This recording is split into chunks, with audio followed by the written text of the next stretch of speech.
We talked about reinforcement learning versus supervised learning. In supervised learning, you make predictions of a label, which is immediately known. There is a ground truth behind every label.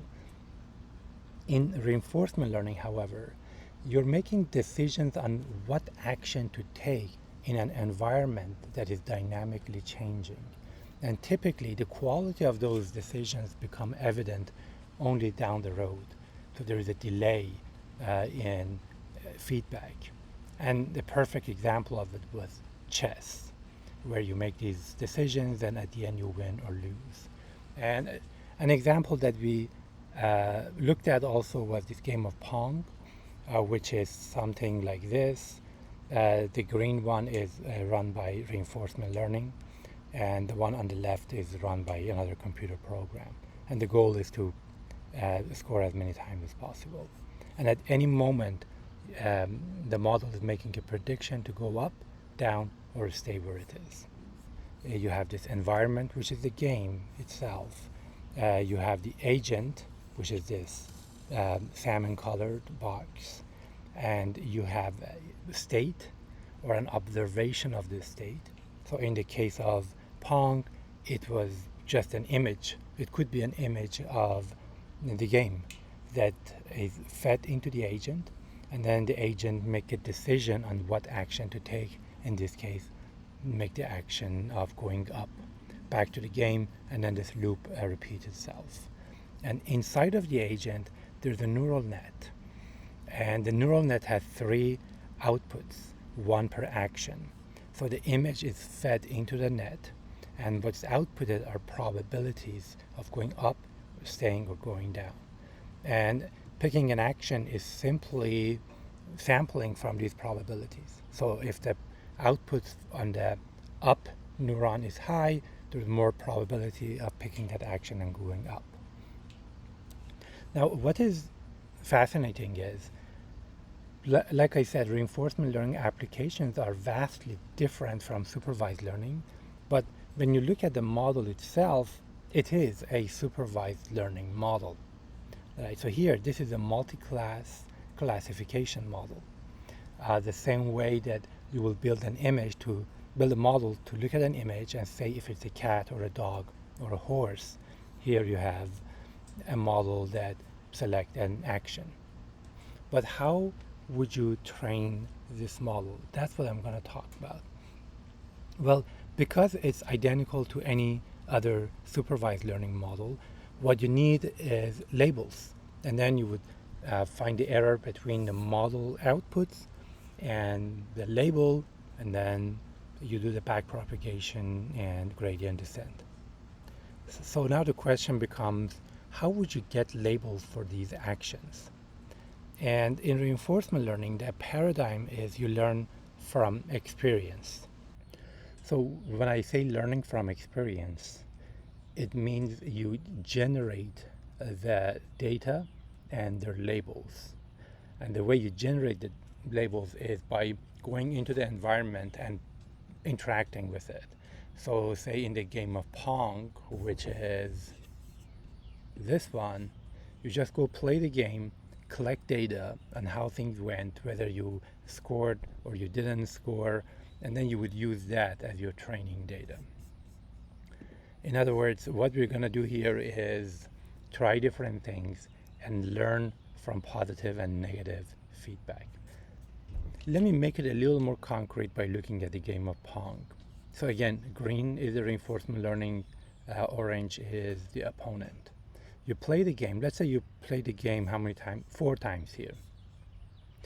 And you go up and then you go down, you go up, up, down, down, down, up, and then you win, you scored. In the other round you lose, other round you lose, other round you win, right? You can use these final outcomes to label your data set at each time step. And a very simple heuristic would be to say, well, if I won this game, all the decisions that I made were good decisions. So I'm going to train the model to maximize the probabilities of the actions that I took. And if I lose the game, I'm going to assume all the decisions I made were wrong, And now training the model entails minimizing the probabilities of the actions that they actually took. In a nutshell, that's what we're going to do. But before we get there, I'm going to go back to some terminology because this is what you will hear a lot. If you notice, I talked about feedback, reward, or in the case of Game of Atari, score. These are all different ways of saying reward and return in the context of reinforcement learning. So let's talk about those. It turns out when the agent is interacting with the environment, taking action in the environment, not only you get a new state or a new observation of the environment, but also you will get reward or feedback. And in the case of Game of Pong, it's most of time 0 because you don't score at every time step, but sometimes it is +1 or -1 representing the scoring or being scored. And that's what we're going to use as part of our training. And in fact, when you train a model, you're trying to maximize the total rewards. You don't care just about training the model for such that the next time step you will get a positive reward, but rather to accumulate the maximum amount of rewards by the end of the game. For example, in the game of chess, maybe if you knock down the opponent's pawn, that would be a positive reward, but you don't make a decision just based on that. Your goal is to maximize your total rewards. In other words, you have a more long-term thinking here. But as far as the terminology goes, you have a reward, which is an immediate feedback from taking an action, and then you have a return, which is a cumulative reward over course of actions.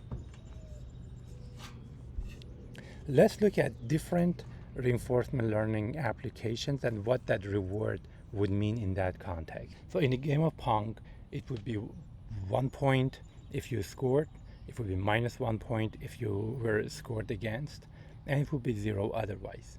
Well, in matching riders to drivers in Uber, you could say a reward would be the amount of fare that was collected if a ride occurred and 0 otherwise. You could make it a little more complicated. You would say fare collected minus the amount of gas consumed, or something to that effect, the cost of the ride itself.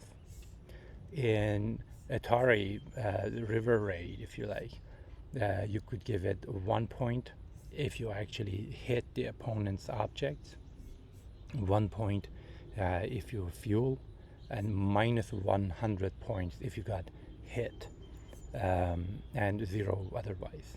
And here you want to give a huge negative point for being hit, because that's really the end of the game. You don't want that to happen, right? So the way you are designing your reward signifies what is important to you. In designing the traffic light operations, the reward could be all negative, and what I have here in mind is -1 times the sum of wait times of all vehicles in the last time step. In the game of chess, it could be a little more nuanced. You can say, well, 1 point if I take a pawn, 5 point if I take opponent's bishop, -1 point if the opponent takes my pawn, and finally -1,000 points if I get checkmate. What we care about in training our reinforcement learning model is to maximize the total accumulated reward, and the technical term for it is return, right? So that's a critical word, and the objective is to maximize return. Now, say you're in the middle of the game of chess, or in the midst of playing the game of Pong. At each point in time, the goal of the agent is to maximize the return starting from that time until the end of the game, or the end of what they call episode. So maybe in the traffic light, the end would be actually midnight when there is no traffic. In the game of chess, it's very clear what the end is, right? But the aim of this reinforcement learning model is to maximize accumulated reward or return starting from whatever time you are until the end of the episodes. And this is the mathematical notation of it. R is reward at time step k. The subscript k represents time from wherever you are in time until the end of time. And the sum of it becomes your return. Okay, now let's see how we will train the model for the game of Pong. You essentially played the game, you collected a bunch of experiences like this. Well, you will calculate your return moving backward, which in the simplest case will be 1, 1, 1, 1, 1, 1 all the way back. So now what we're trying to do is, when we're training the model, is to increase the probabilities of the actions that we took in the first experience and minimize the probabilities of the actions we took in the second experience. And here's how we're going to do it.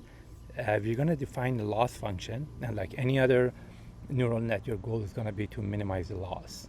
But the loss function definition is this: -1 times the log of the probability of the action you took times return. And let me give you some numerical example to show how this would encourage the behavior that I just described. If return is positive, the loss will go down if the probability of the action you took goes up, right? And the loss will go up if the probability of the action you took goes down. So this example here is showing you that this loss function behaves favorably. It goes down when you give higher probabilities to good actions, essentially.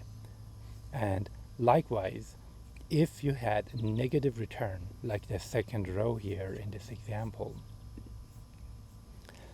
the loss will go down if you give lower probability to the action that you actually took.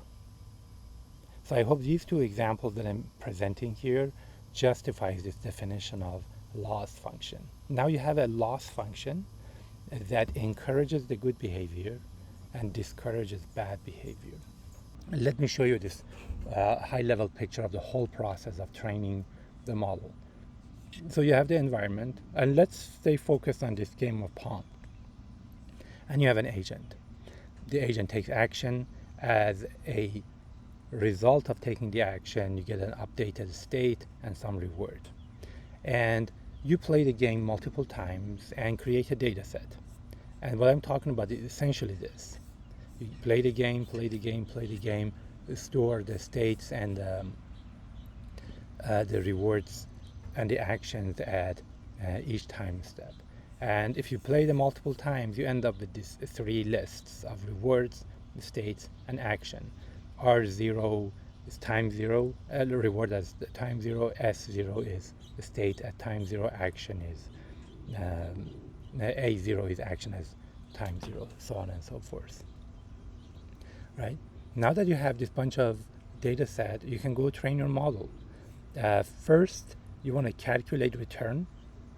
And just to remind you, the return is this. You're going to go backward from the end of time and accumulate the rewards to see how much total reward you would get starting from time t to the end of the game. You run a forward pass on the states with your model to get the probabilities, and now calculate the loss using the function that I just showed you as a function of the returns and the probabilities of the actions, and do a backprop. And the purpose of the backpropagation and then optimization step is to change the model parameters a tiny bit, but in a direction that encourages good action and discourages bad action.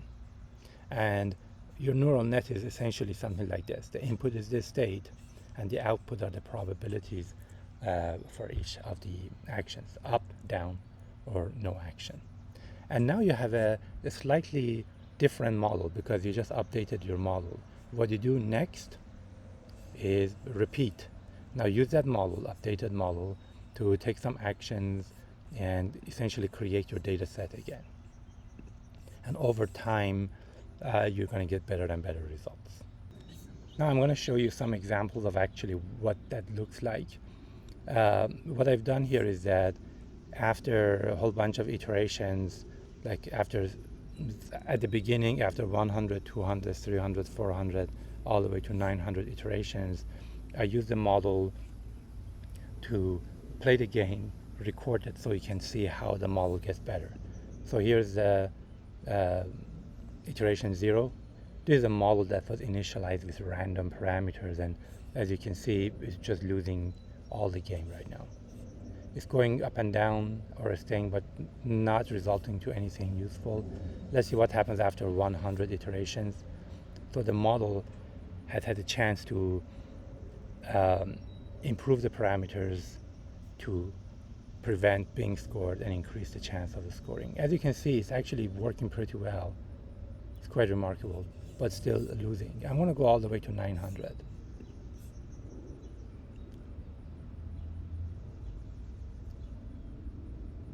As you can see, it's far better now. There are a couple of other ideas I want to bring to your attention in building and running this model. One is the idea of exploration versus exploitation. The question of how do you pick action? Well, a very simple approach would be to just look at the probabilities of these three and pick the highest probability. So if the model is telling you up has highest probability, just pick that. And that will be exploitation. You're exploiting this best approach you've discovered. But the problem with that is, if you keep doing this, you will deprive the model from collecting observations that may hold better promise, but you never really got into it. You very early on settled down on what would be the best course of action, and as a result of that, you didn't really explore. So during the training process, you want to have a balance of exploration and exploitation. Exploitation here is picking the action that you think has the best return. Exploration means picking some other actions. And a great way of doing it is just look at the probabilities and sample with that probability. So if up is 70%, stay is 20%, down is 10% probability, well, there is still 70% chance that you will pick up, but there is 20% chance that you will stay, and there is 10% chance that you will go down. And this gives your model a diverse set of data points to really look at all opportunities that were hidden to us up until now. Okay, so that was one idea. The second idea is about calculating return. What I talked about so far is that you accumulate, you sum up the rewards from time t whenever you are until the end of the game. Whereas this is not very accurate. In other words, if I get one reward, 1 point immediately after my next action, or after 10 actions, well, the one that comes immediate is generally favorable to one that is delayed, because the one that's delayed is more probabilistic. And the expression you hear in economics, for example, is that $1 now is better than a promise of $1 5 years from now. Right? So we can do something like this in reinforcement learning as well. That's another hyperparameter for you and I to decide how we're going to define our return such that it depreciates the value of farther and farther away rewards, and it emphasizes more immediate rewards. And here's the equation for it. So what you want to do is to have this, what they call discount factor, and they call it discount factors because you want to discount future rewards. the ones that are farther down. And the equation for it would be this. So you get the immediate reward, and then the reward that comes the time step after that will be multiplied by this gamma discount factor, which is always between 1 and 0. Now, if gamma is 0, what you're doing is you are completely ignoring anything that will come in long term. You only care about the next step. And if gamma is 1, what you're saying is that future rewards are as important as immediate reward. Now let's go to the game of Pong again and think about what would be a good discount factor. Suppose that you're playing this game, you took 100 steps, such as here, like, I don't know, 5 or 6 steps or actions, and then you scored. Well, it's more likely than these later steps contributed to that winning decision than the ones that came before. So you may decide that a gamma or a discount factor of 1 wouldn't be really fair, because 1 would imply that all these actions were equally important and they should all get equal share of this reward. Whereas maybe a 0.9 would be better, and that would signify that yes, those early actions were important, but ultimately the later actions, the one closer to the reward, those are the ones that deserve the more credit. Okay, now I'm going to show you the code for training the agent to play the game of Pong.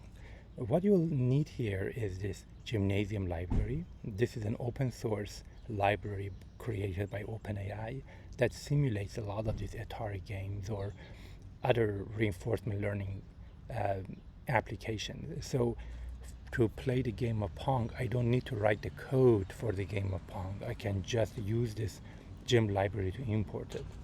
And if I go here, so what I'm saying is that the environment that I'm going to play against is Game of Pong version 5. Right? Next, I'm going to build my model. And here is the first time you see the word policy, but policy is the same as the model that tells you what action to take. So this is the policy. Policy is the model of the actions you want to take. And it's a neural net, and I'm going to show you what that neural net looks like. Because the input is going to be an image, I want to do some convolution layers first to identify the features in that. This is like any other image recognition or computer vision models. And then I do some pooling, another layer of convolution, another layer of pooling, and then I just have some dense, fully connected layer, and the output layer has 3 neurons, and those are the number of actions: up, down, or stay where it is. And the forward path will be to take the image, run it through these convolution layers, and then through the connected layer. And then I have a softmax at the very end, such that the sum of the probabilities add up to 1. Now that you have the model, we can go through the loop. And the loop I'm going to talk about is essentially here. I'm going to talk about this loop of collecting data and then calculating the return, doing the forward path and then back propagation, and then using that model to generate more data. So this is a loop I'm going to present to you next. Here's the loop. And you see after that there's really nothing. So when I run this loop of 10,000 times, I start empty lists, and these lists are essentially what you see here. I'm going to populate them as they collect experiences. And now, as part of collecting data, and when I say collecting data again, is these processes of collecting observations and filling this my data set. So what I'm going to do is that I'm going to play the game until the game is done. And this done is one of the outputs every time you take an action in the environment. The gym library is set up such that it tells you if you already lost the game or won the game. So what I'm saying here is that while it's not done yet, while I'm still playing the game,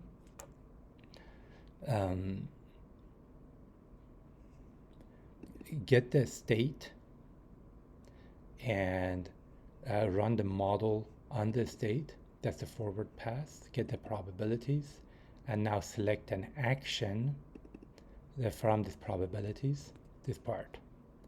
So I fed the state into the model giving me probabilities. I'm selecting an action from this distribution. And I take a step in that environment with the action that I had. This is essentially this arrow. I'm taking an action in the environment. When you take that action, well, you get a new state, you get a reward from that, and then you get information on whether the game is over or not. In other words, that is this piece. You get a new state, you get a reward every time you take action. And what I'm doing here is that I'm appending the new state, action, and the reward to these lists that I talked about earlier.